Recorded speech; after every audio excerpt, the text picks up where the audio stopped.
Howdy folks, welcome back to Boondockery.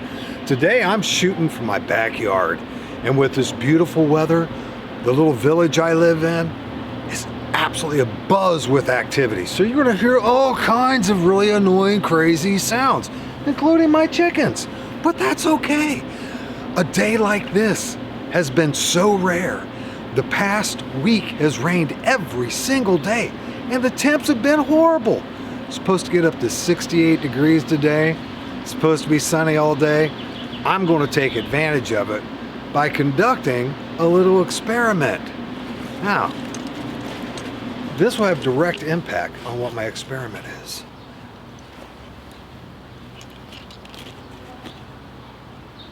What's the difference between these two packs? If you were to go feature by feature, these packs are absolutely identical. However, if you go by color and camouflage pattern, they are remarkably different. This is the Yucky Poo Poo Undie Pants UCP, and this is the highly prized OCP. However, this is actually multicam. That's not the OCP pattern, but shh, we won't tell Cry. These two packs, other than their pattern and their basic colors of the buckles and straps, are absolutely identical. This UCP assault pack sells in the neighborhood 25 to 30 bucks used. This OCP, aka multicam, assault pack sells from between $50 to $90. There are people on eBay selling this used for 125 bucks because it's lightly used. I bought both of these far under the range that I just gave you, and they are quite literally in unissued condition. Now the experiment I'm going to do today, and I've been waiting on a day like today for forever to do this. I finally have it. I'm going to try it. And I'm certain you've seen all kinds of people on YouTube use RIT dye to dye these. And I'm certain that you have watched my walnut dyeing of UCP probably 15, 20 times a video, because that's how dedicated you are, and that is why I love you. But that turned out a little too brown, all completely my fault. A few things I didn't realize. Nylon will take dye a lot faster and a lot better than cotton or most other synthetics. Who knew? So timing in the dye bath is absolutely essential. Even though a lot of people absolutely love that leather brown, I wanted something just a little bit lighter so the pattern could actually come through the color. Well, people that use the RIT, they use the stuff right out of the box or the bottle. Now, there isn't any right out of the box or the bottle RIT dye that is a military style color. However, RIT has a little section on their website that show you how to mix specific colors, including olive drab and Coyote Brown. Today I'm going to be doing an experiment where I will be dyeing some pouches and stuff in olive drab and Coyote Brown, just to see how they turn out. And if they turn out, he's in a hurry. If it turns out as well as I'm hoping it is, I have a mountain of this stuff that's just aching not to be ugly no more. Well, gotta get to it. Okay folks, this is what we're going to be using. I have all my colors here for the Coyote Brown. I have all the colors here for the olive drab. Now, I'm going to be making a dye bath for approximately 3 pounds worth of fabric. And that's the way the formula works out. Basically, one of these bottles dyes 1 pound of fabric. And I'm not going to be using all of these bottles. Some of these bottles I'm going to be using just a portion of. But I weighed the pouches that I'm going to be doing. And so it looks like it's going to necessitate about a 6-gallon dye bath. Now, that's got to be hot water, and I have to have a decent size enough vessel to be able to put those in. So I have my garbage can from my bushcraft laboratory and a tub that we use to grow potatoes in that I haven't drilled the holes out of yet. And so those are the 2 containers I'm going to be using, and it'll definitely facilitate all of the pouches and 6 gallons of hot water. Now, the recipe calls for the olive drab, we have dark brown. I'm only going to need to have half a cup of this, so that's half of a bottle. I need to have 1 cup of Kelly green and 1 cup of Camel. For the Coyote Brown, I have 1 bottle of Camel. I have 1 bottle of tan, and believe it or not, 2 tablespoons of purple. Yeah, that's right, purple. If you have any background whatsoever in art with color theory, you know why there's purple in this. But if you don't, basically these are warm colors, and this is very much going to be putting it as to almost an orangish type of range of warm colors.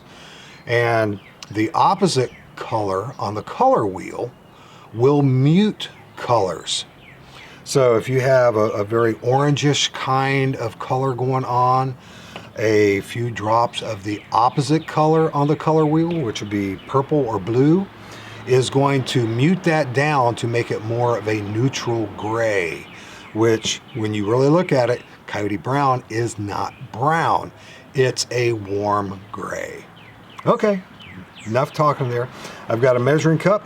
I need to get my tablespoon for my purple, and I've got rubber gloves to protect myself with so I don't get permanently dyed either of those colors, and a great big old honkin' stir stick. Okay folks, this is what I'm going to be dyeing. I have 2 of the old school IFAC pouches with inserts. I have 4 of the 3 magazine pouch panels. I have 2 of the waist pouches. I have 4 canteen pouches. I have 4 9mm pistol pouches and 2 flashbang pouches. Now, I have exactly the same number of items that's going to be olive drab as I do Coyote Brown. And I still have additional pouches of each of these, so once they are dyed, we'll be able to see the difference and to see how effective they are or how they fail. I don't know, I haven't done this. So we get to find out together.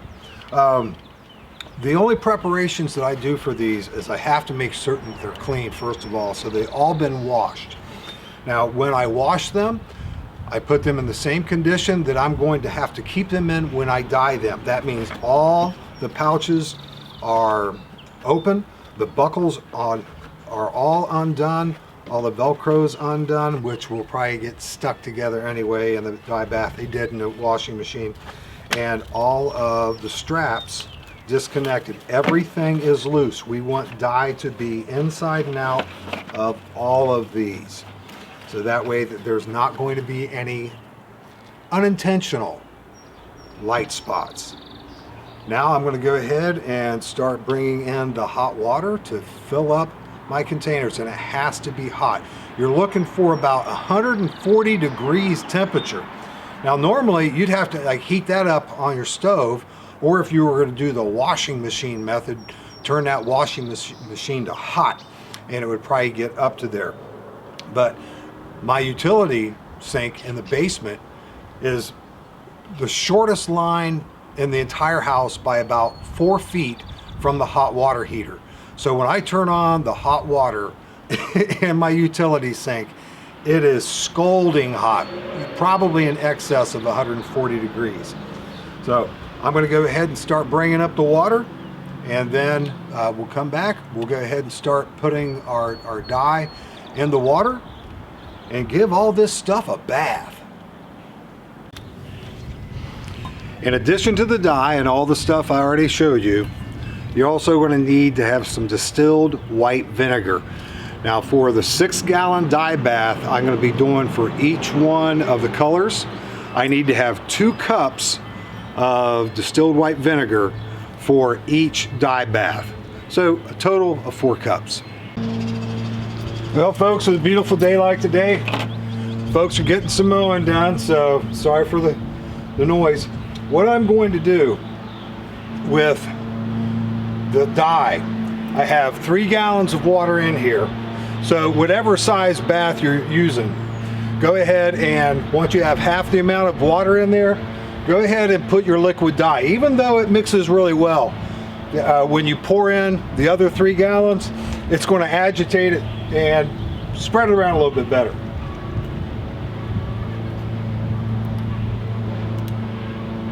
So we've got 1 bottle. Let me double check my formula.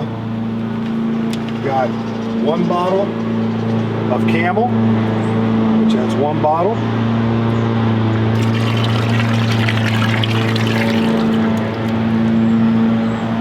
And it comes out remarkably well. I mean, I was thinking I was going to have to rinse this out in order to get all of it, but it comes out really, really well. And we need 1 bottle of Kelly Green.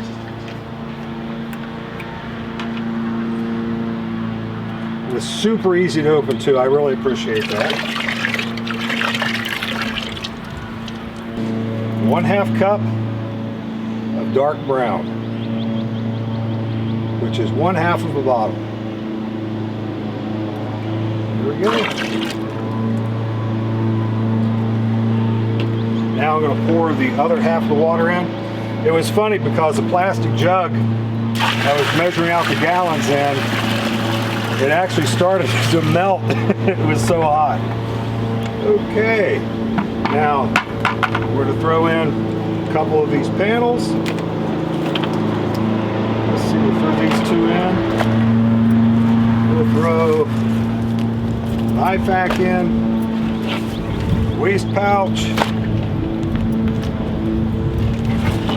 a couple canteen pouches, flashbang, and a couple 9mm magazine pouches.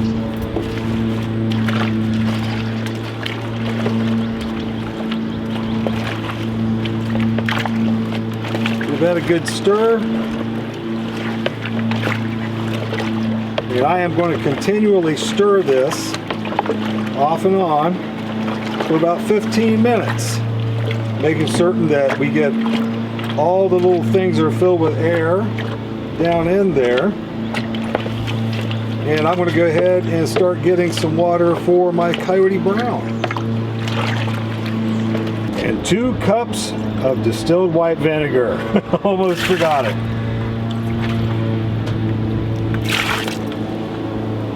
Okay, so I don't forget, I'm going to start off with the vinegar this time for the Coyote Brown.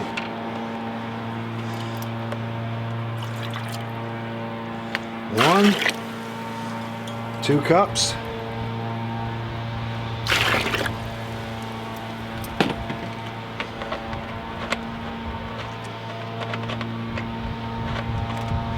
One bottle of Camel.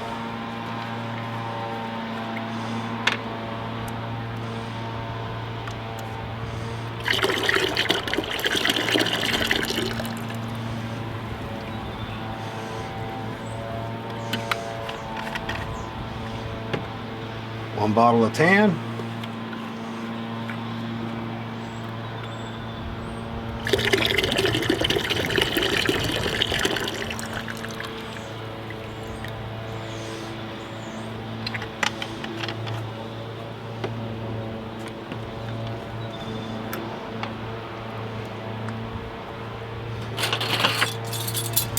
2 tablespoons of purple. And this is a 2 tablespoon measuring spoon. There we go.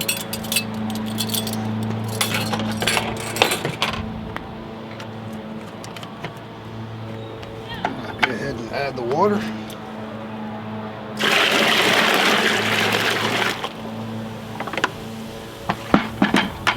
Canteen pouch, 9mm magazine pouches, flashbang pouch, canteen pouch, IFAC with insert, 3 magazine panels, and a waste pouch.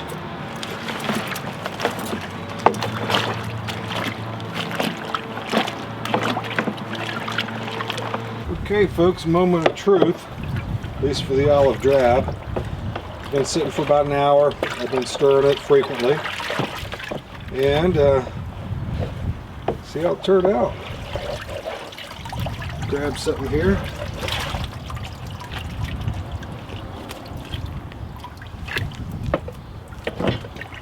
Now, this is going to be darker than what it's actually going to turn out.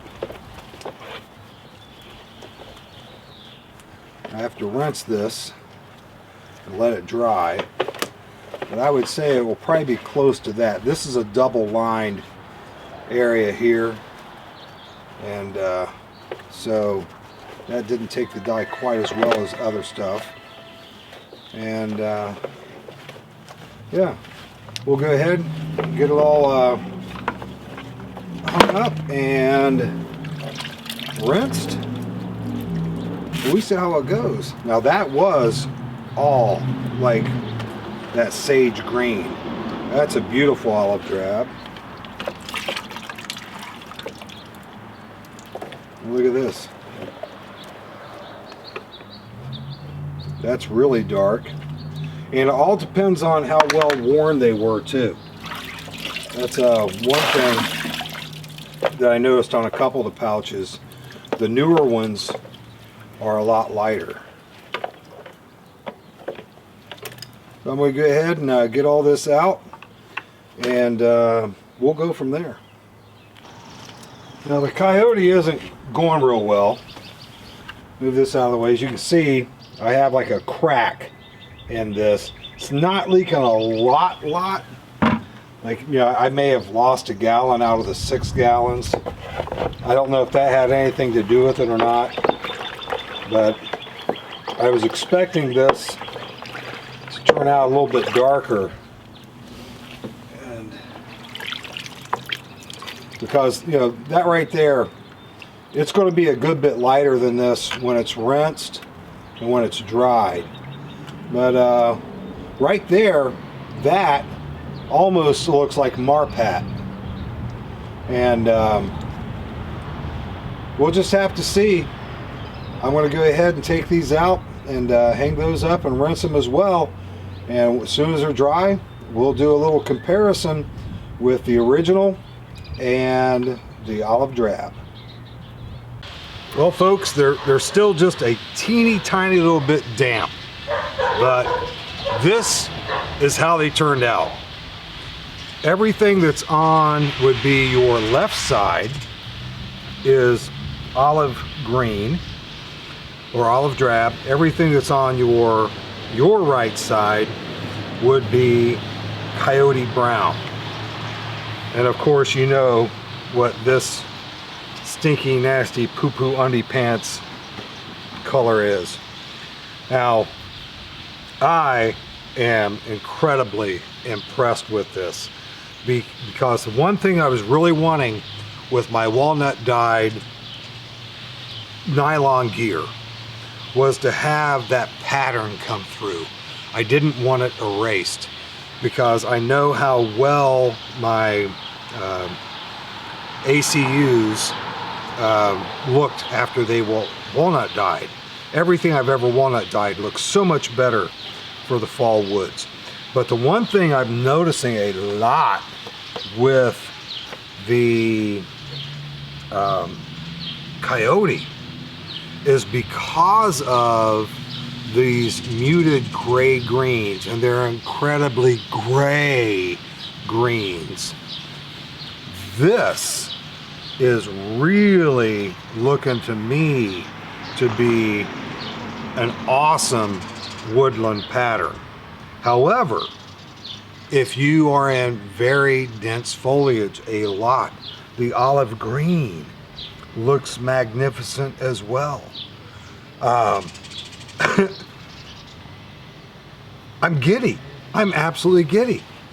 Now, of course, none of the Fastex buckles, ITW buckles, none of those did anything, but there's ways you can take care of that if you want to. If you think that's an issue, you can definitely take care of that with a little paint. I actually am very strongly considering tape. You know, just simply because you can replace it frequently. Even though these are textured, well, this one's textured, this was sort of smooth. Even though these are textured, they aren't reflective. If you see spots that stand out and you are really concerned about that, if you know not having anything stand out is important to you, well, there's ways you can take care of it. There's a lot of different fabric tapes, like surgical tapes. Yeah, you got to replace them every once in a while, but it's super easy to apply. You cut it to shape, you smooth it down, and you're good to go for a good long while. And it'll definitely cut down on any of the sheen, any of the color standing out, or what have you. I did not have extra canteen pouches, so I didn't have anything to compare to with that, but as you can see, these are all absolutely fantastic. I'm going to go ahead and remove the nasty, yucky UCP stuff and have all of the Coyote and all of the olive drab stuff side by side so you can see that. Okay, here they are side by side, Coyote and olive drab. And like I said, the dye takes differently depending upon the amount of wear and tear that's on your surplus equipment. And I really made a serious effort to buy as nice a stuff as I possibly could. A lot of the stuff I purchased was like unissued quality. It was unissued. But because it was UCP, then, you know, I got it dirt cheap. The flashbang pouches, I paid $3 a piece for. The 9mm magazine pouches, I paid $2 for. The IFAKs that have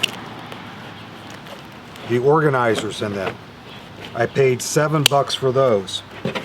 These, depending on the condition, this one's in better condition, I paid $1 for this at the flea market. $1 because of the stains and slight wear and tear. This is still 100% fully serviceable.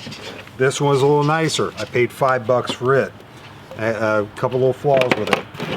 These I bought with complete canteen cup, canteens in with them. These were between $13 and $13 and $15 a piece.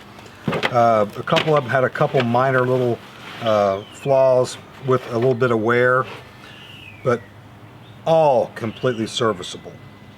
And what I want to do is I wanted the neutral gray so you could actually really see the colors. What I want to do right now is I'm going to take the table away. I'm going to put this stuff in the grass and let you see how it looks with that. And I'm going to try to find something where there's a little bit of variety with color with the grass, because the grass is still coming in. Some of it's sort of dead, some of it's really perking up, but you have a lot of variety with colors there. So I'm going to go ahead, remove the table, put these on the ground, and let you see how it's going to look with the natural vegetation of the wilderness. Now this is just a do-it-home sort of experiment type of thing, and so I don't have proper vegetation and foliage that you would have in a woodland environment to show these things off, but you still have a lot of the same colors surrounding it that you would have in a woodland environment. And the one thing I like about that Coyote Brown is I think, and again, I'm going to have to experiment with it, but I think that that would be pretty good in autumn as well as summer. It's not intrusive as far as the contrast goes, but I'm going to dye a bunch more of this stuff. I'm going to take it out in the woods, and you're going to see it because I'm going to film it, but we're going to experiment with this stuff out in the woods to see how well it does. Is the olive drab too dark? Does it stand out? Does it create silhouettes? Is the Coyote Brown too light? Does it, create sort of a ghost-like thing? There's no possible way that either one of these could be remotely as bad in a woodland terrain in any season than UCP. Well, folks, again, I apologize for having to film this in the environment I did today.